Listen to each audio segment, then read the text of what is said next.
गेजेराव हा गेजेराव ओरैनो जाबाय दे जय बीजेपीनि जय बीजेपीनि जय अशोक सिंहालनि जय अशोक सिंहालनि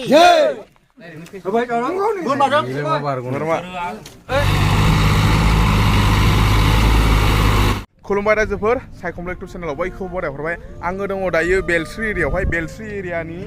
जौगाफुर रोमै रोमै गामियावहाय दङ आङो दा आंनि बेकग्राउन्डआव नोंथांमोना नुदोंना आंनि खिथु उनावहाय ट्रेक्टर लाइन दङ माने जौगाफुर रोमै रोमै थांनाय लामाखौहाय माने सेंग्रेबेल खोनो नागिरदों बेखौहाय हरदों मानगोनां आसामनि केबिनेट मिनिस्टार अशोक सिंघाल सार लोगोसे धेकियाजुलि समस्तिनि एमएलए अशोक सिंघाल सारा बे ट्रेक्टरखौहाय जेसिबिखौहाय गावनि फान्डजोंनो हरदों आरोना गावनि बेक्ति फैसाजोंनो हरदों दिनैयो बेयावहाय लामाखौ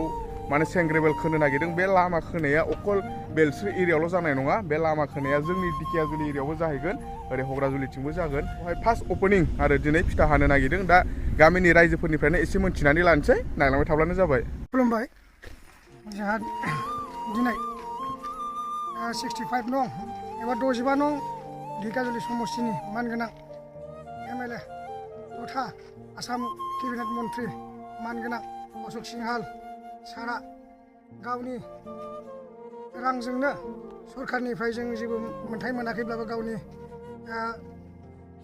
बेक्ति रांजों बे जोंनि नैबे दिनै जौगाफुरनिफ्राय फुरा 3 नं सनापुर जोबथा गामि जोबथासिम नैबे लामाखौ गावनि अनसुंथाइ होनानै दिनै सेंग्रेबेल गारना होनो नागिरदों बिनिनो दिनै नैबे फिथाखौ हास'नो हाबाफारि लानाय जादों ओमफ्राय आदा बे खामानिया माने बेलस्रि आमसुलिटल' जागोन ना जेरै धेकियाजुलि हग्राजुलि बेफोरथिंबो थांगोन ना थाङा जोंनि बेलस्रिल' नङा नैबे बेलस्रिनिफ्राय लानानै हग्राजुलिसिम मोनथाम सेक्टरावबो मोनफ्रोमबो गामियारि लामाफोरखौ सारा गावनि अनसुंथाइजों लामाफोरखौ खोना होनायनि थिरांथा लादों आरो जोंनि अलरेडि जेसिबि ट्रेक्टर बेबायदि हरदों गामि गामि जाय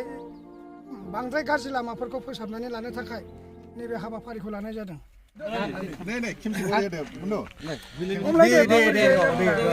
गेजेराव हा गेजेराव ओरैनो जाबाय दे जय बीजेपीनि जय बीजेपीनि जय अशोक सिंहालनि जय अशोक सिंहालनि फंनैसो रायजोफोरनि थाखाय दिनैनिफ्राय अपेनिं मावना होनाया आरो सिंघाल सारनि अननायाव औ ट्रेक्टरा फैखाजोब्बाय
गारजेनबाय रायजोफोरनि लामायावहाय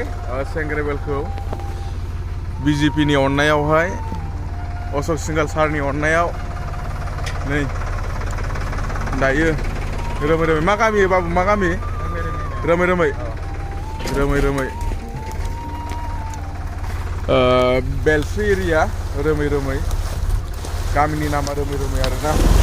ट्रेक्टरसे गोलैजेनबाय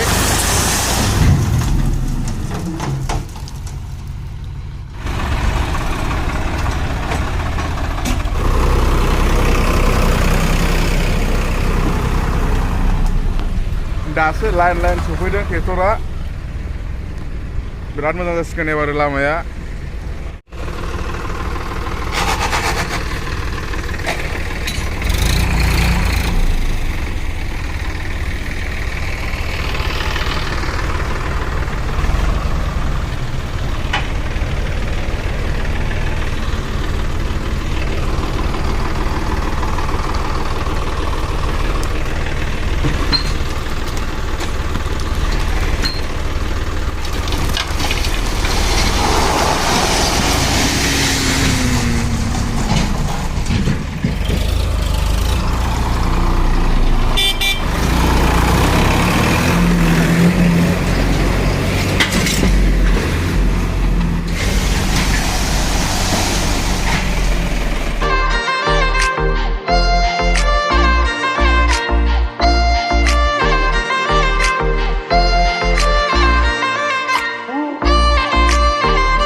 रायजोफोरनि नायनो हागोन माबायदि खोदों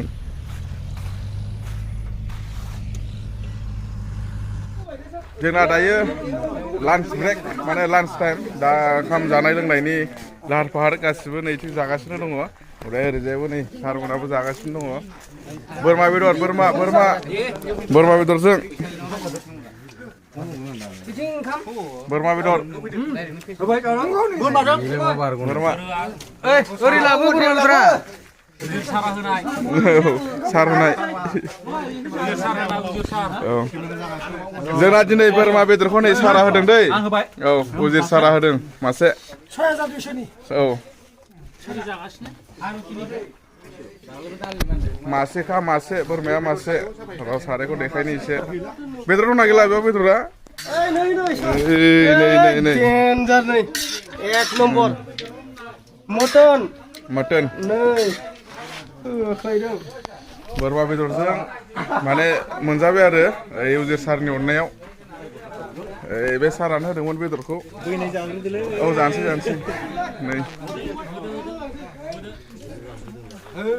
रायजोफोर ब्लगाबो भिडिअआबो बेखिनियानोमोन